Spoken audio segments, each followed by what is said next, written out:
lelo donc chaque fois pour bande Rolanda actualité comme les bofongoli télévision otiki olongoli bande puisque makambo komi na ndenge ya liboma hein makambo komi to ko pesa ba détail makambo ni zo sala na mboka na biso nazana j'ai un courrier venant des pygmées pygmées bazo funda Jean-Pierre Mbemba donc bokoyoka makambo awa nanu botikala koyoka te donc lelo matoi efungama bokoyoka demande ya monsieur Martin Fayulu azali ko senga ba na avion na direction bazo za ba congolais bazali banda il pas à plaider dossier na pas ministre na biso ya affaires étrangères na zulu ka canal ni kwa ya wa bari pate donc bako liste bokoyoka makambo ndenge zoleka wa liste po baya na yena mozito donc makambo ekomi na ndenge moko bokoyoka yango donc mato yefungwa sans ekomi na ndenge nini niveau nini mwanasemi ozari on ne joue pas avec l'état l'état basakana na ite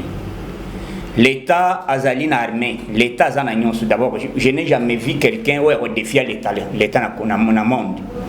mais sauf mwanasemi na kisi na yena bandika na ye alingaki a défier l'état congolais donc eza likambo moko terrible hein likambo kokamo mais point ya liboso d'abord avant na banda semaine moko très surchargée na makambo ni leki na semaine d'abord mes remerciements auprès du chef de l'état excellence coup de chapeau puisque yo ka base puis oyo kimbela na biso puisque ezali d'abord santé na yo tozana yo besoin on a besoin de vous en tout cas comme vous venez encore améliorer votre sécurité, coup de chapeau. En nommant M. Tintambouin Chico comme général adjoint de la sécurité, donc coup de chapeau. Puisque mon tour à Sirisi, Chico c'est qui? Puisque bien vous voyez, Chico a sali technique ya Ngonga Mouké, bah récupérer Madina après 20 ans. Il y a occupation. Hein?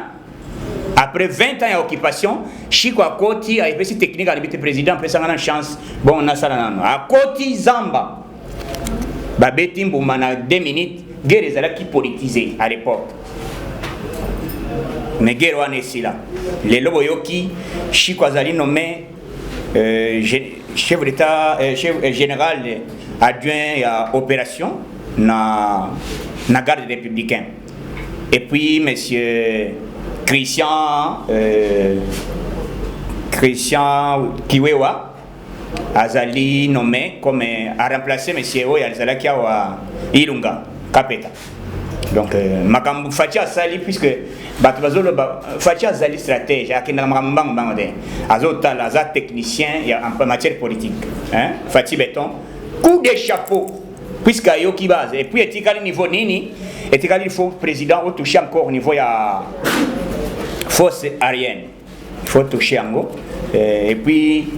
batutu bazana ba niveau ya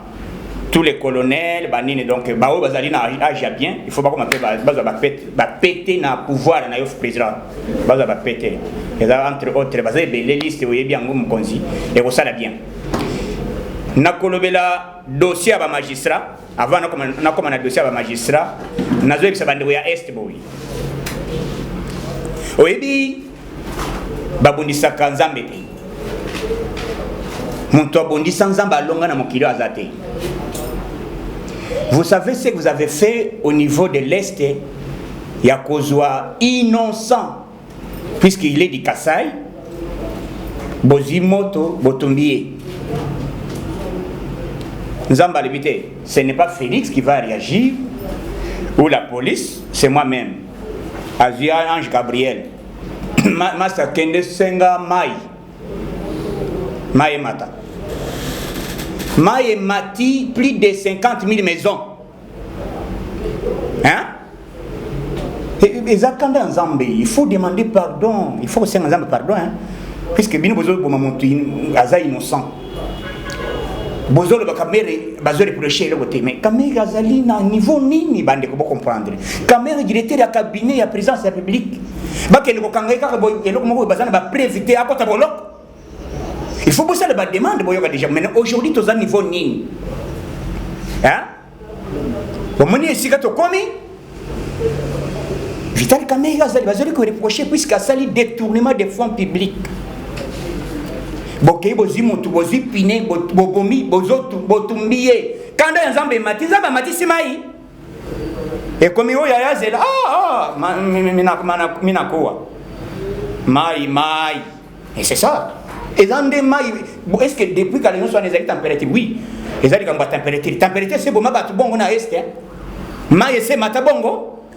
et ça colère ya nzambe eza kolera ensemble. Et attention à makambo bozo sala makambo oyo bozo bundisa président Félix Tshisekedi azali envoyé de Dieu. Nasina yebise bino ke bokende na acte 24 verset 4 verset 3 plutôt. Ba comment excellence, je t'ai choisi excellence Félix Tshisekedi. Kombe otakuna bokende botala bino ba pasteur bokende botala kuna. Bozo sala guerre moko diabolique contre Fachi. Fachi ko fallait l'autre hein? Fachi ba élire na Bible. Siko depuis basala acte Bible ya nani verset 1. Fachi abotamaka. Même ba ko ba Fachi ba botamaka. Non, on s'attend ba yeba ki déjà programme nzambe zaki ke Fachi ko comme chef de l'état. Voilà aujourd'hui, guerre tout bozo sala bozo bonisa nzambe. Hein? Ozo comprendre. Donc bitumba bozo sala ezali ni les sans effet. Tika tribalisme. Congo, tu as 4 langues. Tu as na Swahili, tu as na Kikongo, tu as na Lingala, tu as na Chiluba. Tant que bino besoin de bakete o moko alu ngaboy. Sina ko comme makambo na semi vous comprendre. Tant ozolinga boka bola batu. Okocha bango na province nini. Puisque biso to balana to zali tout, to za toujours na Congo. Ozoli olobi kete o za non originaire. Biloka mwana semi. Bon, Monique, quand on a Est, c'est la toute première fois. Là, je vous informe, mais Est, pardon. Toza même, Toza na Congo Moko. Et Babylone, que ça, la guerre sera toujours Est. Koufa Ming sera toujours Est. Qu'est-ce qui se passe à l'Est? Il faut passer dans un bolim ici, puisque si le numéro, il y a science à niveau à l'icolo. Et puis, c'est un ensuite, Bozim Botumbi Azaï innocent. Puisqu'il est dit Kassai. Zamba le non, ces gens ici, Badingi, Koyokatin, allez. Aziba zelo balibe yapese ordre zelo mata zelo mati banda ku place wana mai banda basala Uvira mai tikala ko mata bongo te. C'est la toute première fois batu bako fa en cascade et puis batu bako filminga za mikolo bana bako filminga te ba mikolo bana bako tiba ngaba zelo tepa pembe mikolo motema mabe il faut bo sala repentance nazoya dossier zaliawa ya liboso. Tous on a remercié d'abord le président, Denga nommé déjà Chico Tintambwe, na monsieur Christian Chiwewa, Bazali, aussi maintenant garde présidentielle. Papa Nzinzi a consolé, hein? Qu'on a constaté. Ce qu'on a constaté, Mokusa pété. Pour ça, Mokusa sali Simba yango. Faut pas retourner au Kwanzi pour nani. Wote ya na zako kwanza Mukusa. Au Kwanzi mbuma ileli. Kintambwaye. Hein, au salaire mbuma na nzoto. Voilà sécurité. Yo yebaki. Koto bo beta kalikile na bino ya baku d'état na batu ya MRC bosangani na butu. Mais courrier moko yawa bande ko ya premier habitant de la RDC. Ce sont des pygmées. Basangani balebite lolenge baboma bango na Jean-Pierre Mbemba bazana kanda makasi bakufe belé comment bako parvenir balebite le l'état de droit yé basengi na Fachi Mbemba tuta bango na maboka charmant contrôle alebia mululenga tuta bango non speeché Mbemba za méchant. Alobi baza tire baza na batanga ba musuba kufela ba pigme tout basangani ba le président ba kotika memo na bango ba koya kotika lettre na procureur pour bakanga ba convoquer Jean-Pierre Mbemba. Qu'est-ce qui s'est passé à l'époque où Azaki rebelle? Aboma combien de personnes pigme tout basangani. Vous comprenez qu'on a la monka ba dossier zali. Nayoki monsieur Madidi. Mais elle on a reçu un gazali puisque Batutu et le quoi liboso président Salina gouvernement président a pris ordre ba payer belé zali et kangami li banda bato bazana ba billet belé boyo kana volonté ya faci asali bazana ba billet belé bazana makambi belé bazo sala na monde mais faci na mbongo muke a pesi ordre de bande ko bakanga makina Dubaï plus de 300 quelques de personnes président pesi ordre ba onyo so bazana na minute na mboka Kinshasa hein c'est la toute première Dubaï ya mon côté na ba pays moko tout exact presque 7 pays déjà au RDC azi bande ko na yabiso o bazongi awo batutu bazozonga wana bazaka bato yi depesite batutu bazozonga wana ezali batu moko toujours congolais ya on a sengi le rôle fayu la sengi na mozito bakende ko s'identifier na ambassade pour bazwa déjà programme na bango ba repatrier bango na kimia na yena mozito au moins déjà que état de droit et puis Fachi Azali président bazami barete là la catégorie na butu OK na point Melina moi et loko na yo le bité ninga na zabo na comme président voilà président so pesa ordre na état d'urgence mais bande ko bazoya bande ndenga bokomi bozala patient na bandaku esika bozali puisque boyebi état tozali mboka ezali confiné biloko province ezoyate malgré baisika bozali na hôtel bozala patient na yebi que ministère affaires sociales oyo azali chargé après ça kabina ba quelque chose azali na voyage côté Uvira donc makam président zo salwan attaque ya kufa ya ndeko STI corona ezali Ebola ezali tozali na maladie presque oyo ebele ezoya na Congo donc mais président zo sala face na nini ya makambo nyonso zoyoka nango sengi ke mais c'est faila que nous s'identifier na ambassade des États-Unis pour que bacha ina à disposition barozoye moko bazoye bazoya na ye na Kinshasa aza congolais malgré azali mutu ya la moka abanda ko sala débat donc président za moko et loko mususu boyoka président tozana état d'urgence pe tozali na coronavirus ezali et kangi presque monde entier.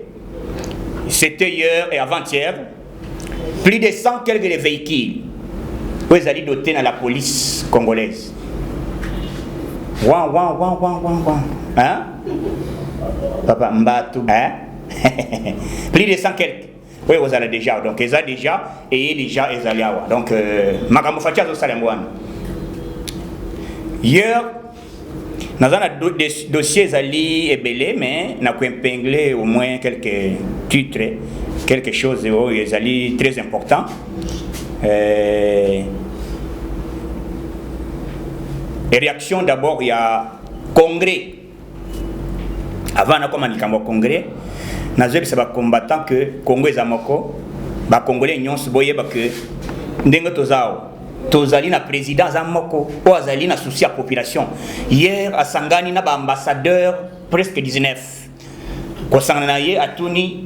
asali correspondance na président ya Madagascar tango basololi bayoki déjà que na Madagascar il y a un monsieur c'est un congolais d'origine awa accueilli pour découvrir nzete moko ezali ko silisa maladie oyo baso benga coronavirus tango na Madagascar na minute jusque là moto moko ko fina Madagascar te donc président lui est-ce que vous pouvez m'aider encore que tout ça là tout que qui soit né donc masolo en ande président pesi ezaki na débat hier devant les ambassadeurs tango akutana na bango ayibisi bango puisque lo ezo sa mezanini bamindele omeso zoyo kawana ezali trick ya ba lobbying international ils allaient entre autres monsieur Bill Gates na ba mususu ba américain surtout ba américain balingi d'abord vaccin on ezala na copie ya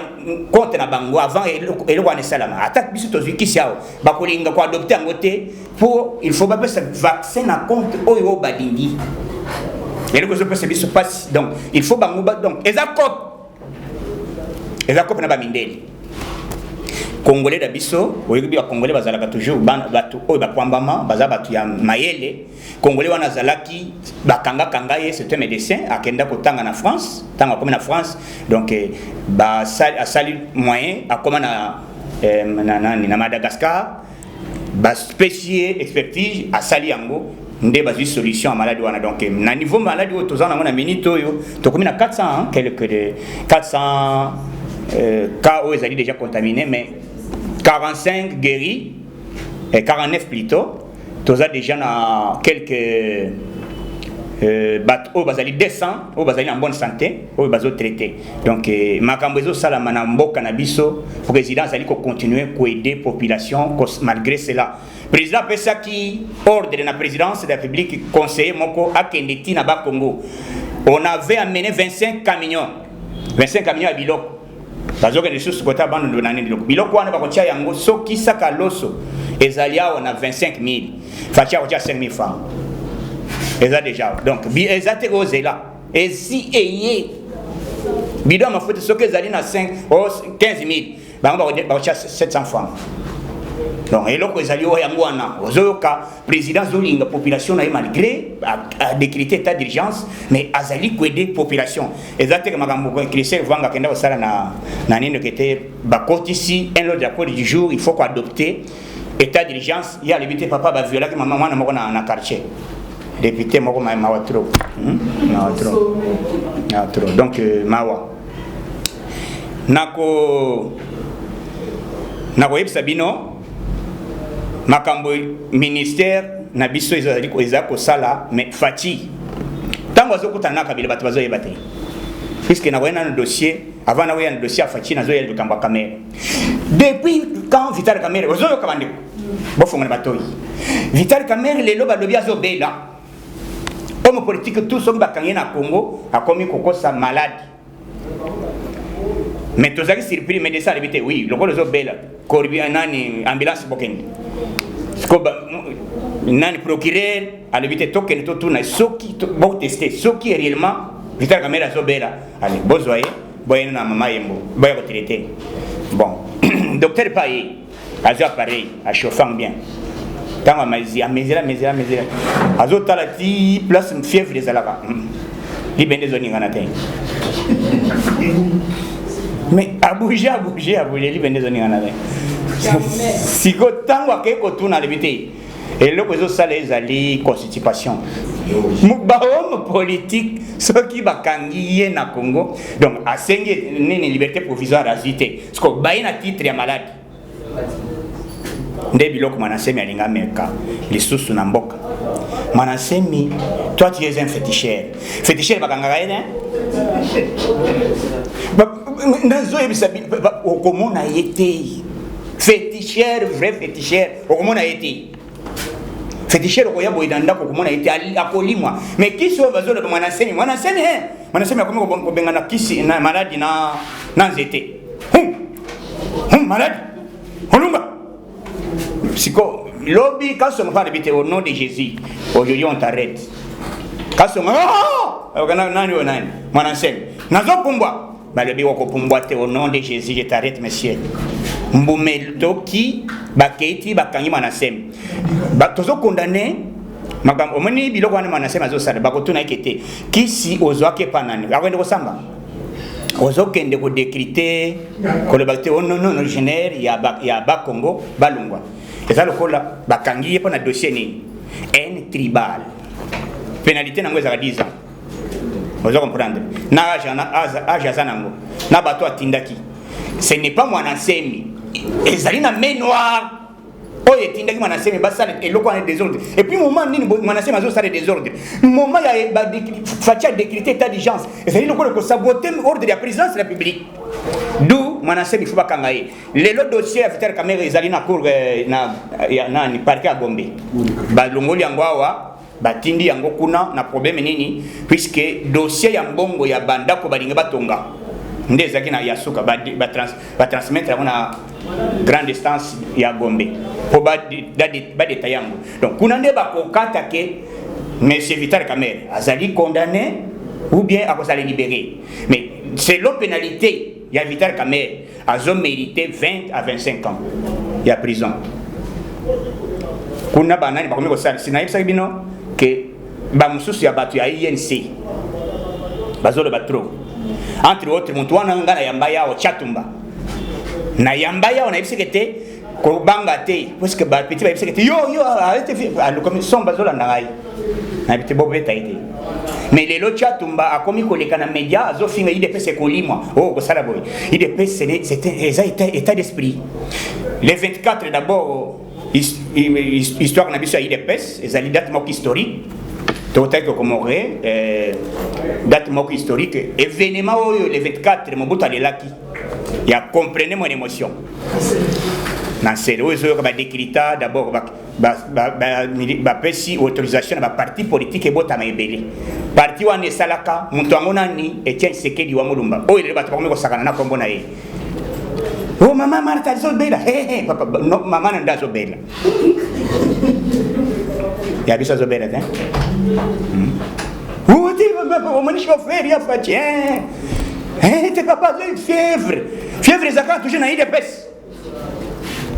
hein donc biso ya biso toza en bonne santé makambo eza koleka kitoko président azosala mosala nasengi na chef de l'état moment oyo a essayé un peu konomema encore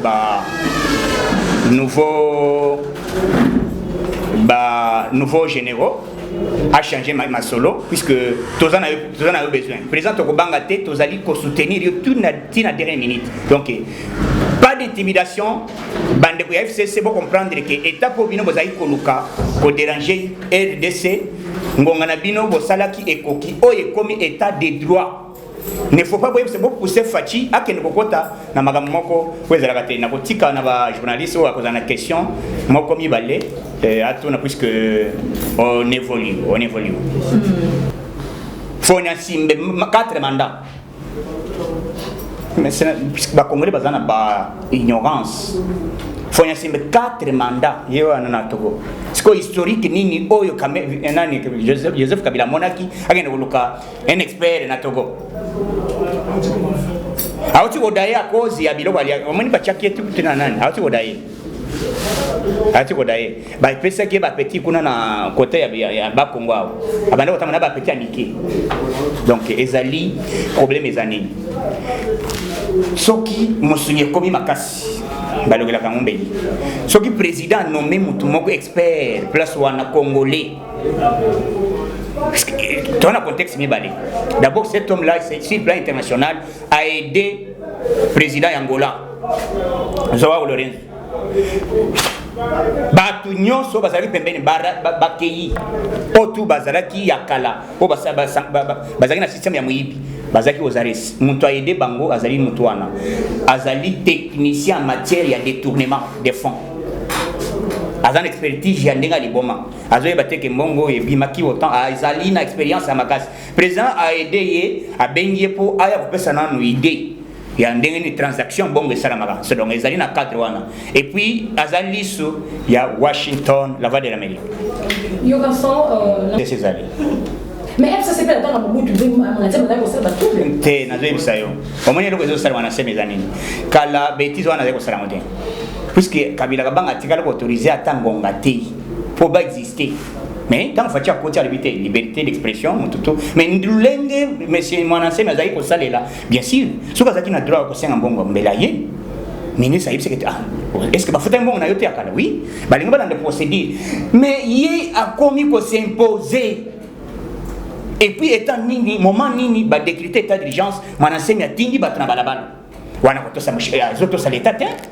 et ça forcément pour le baqueté ça a existé présent azali na liloba ya ko imposer te na Congo mais toyo ka otanga benga la batuna ba batika kaba non je te dis mais yo zo ka libité non originaire c'est quoi non originaire bato libosi ba visa ka puisque yo za moto bozana ba journaliste quand on a réseaux sociaux yo ka benji surtout bazo bato attaquer na linga na ibisana bande kona ngai oyebi tant que Etienne Tshisekedi a na kobunda lit bakangé de plusieurs fois encore les lots information na lingana bisabino les lots chibal brino les lots matata ponyo les lots sami badibang na parquet awa na 4e mairie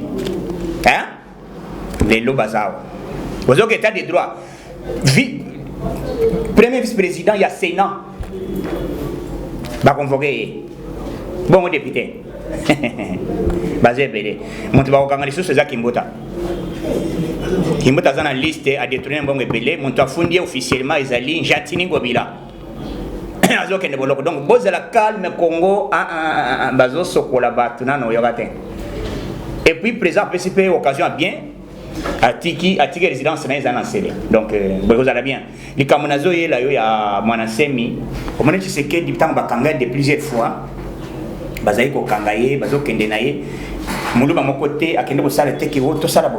to benga na bangala to sala bo vous comprendre les abassi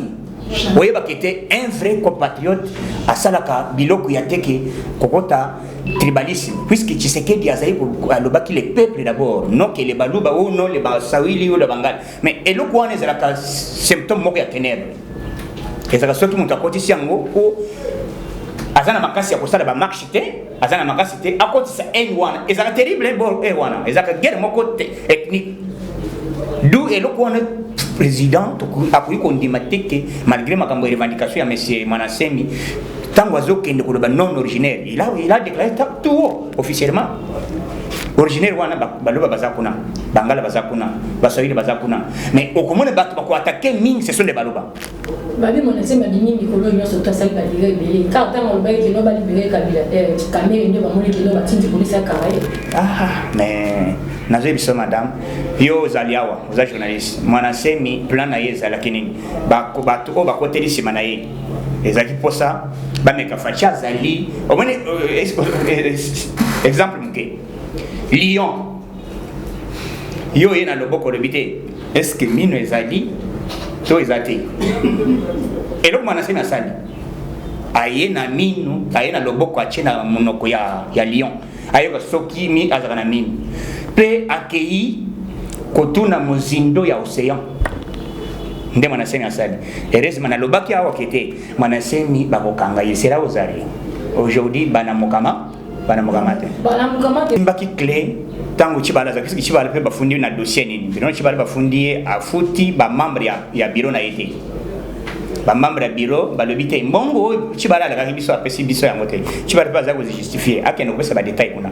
matata ponya za na dossier na ye sami bali banga za na dossier na ye monto na monto obemina azana dossier na ye donc na ka ya FCC ya nani za kutumuke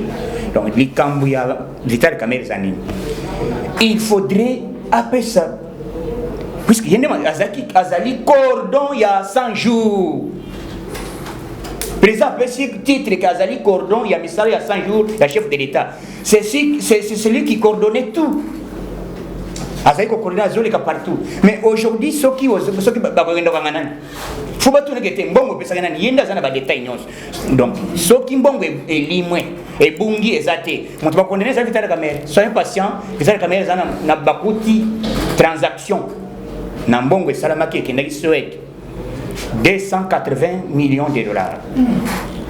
moto a témoigné ngo ezali monsieur Thierry ya Arobank alobite abenga ngai pe apesinga cadeau ya 37 millions de dollars cadeau au Congolais moko to 1 million zo ka 37 millions Vital Kamerhe baron du monde champion na Mosoro la cache na ezate accord il existait soki tozaki majorité na l'Assemblée nationale biso toyokanaki kete soki tozi majorité na l'Assemblée nationale Vital Kamerhe akozala nommé le directeur de cabinet et le premier ministre mais tozi majorité na l'Assemblée nationale était ce que problème mes amis président a récompensé ye na titre ya kete ya reconnaissance que en tout cas mwana mai bon to cela qui est simité moment où on a papa accord ezaki automatiquement tozaki trop sûr que tozo majorité na l'Assemblée mais tozi en côté c'est fini accord est tombé caduc accord ezate accord ezali problème ya reconnaissance président a benga bato ya INC na informé bino nyonso boyoka bato bazolo ba biloba loba INC bakendaki président bimisi a l'évité vous êtes en train de me condamner vous dépendez partout par-ci par-là voilà les documents aujourd'hui boyoka document ya Vital Kamerhe donc depuis bato wana bazonga na ba preuve oyo tout parquet atteindre le président atteindre bendis après ça depuis que était muntu oyo aza directeur ya cabinet na yo et d'ailleurs na président a déjà opportunité à ce président directeur ya cabinet à cause de mal réputé na ndengo na te banda ko consulter chef de l'état excellence pardon banda ko consulter avec tout le respect que je vous dois en tout cas azo mériter ce que directeur ya cabinet puisque tala réputation na même sans bokotama na ndeni bokotama na ndeni tant bokanda bokotama bokanda ko lo la partout donc ata bimi donc aza mutu moko ya kotia libanda musika donc azo mérité lisusu kozala pembeni na biso puisque asi abebisi d'abord eza honte na biso moko na minute oyo. Comment biso na minute tokozala bakende ko toucher na cabinet de présidence de la République directeur ya cabinet yibi mbongo parce que zo de bori loko wana na bato yense président bimisi le bango abimisi directeur abimisi document apesi secrétaire général ya INC donc bango pe bakena document ba yesi ba membre ke temasa est-ce que nembo za boye membre moko ya INC wazana compte na banque metala semeke ya mida 9 millions aza célibataire ake kuta semeki ya leki ya Vital Kamerhe millionnaire azimbo ngabani ko salmana moko bani ko kamga panza mbongo na si mwana ya muke bongo azo panza za combien $100,000 mwana bani ko sakana papa mwana pauvre na mususu azo sala publicité na media azo lo banini mutu ka fasha zo tambla na ngai pe na zo tambla na mo ozoka ezali ba image ba tuba zo mona yango mutu abongo asali sonya ko rezate kasha moya nana tozana mote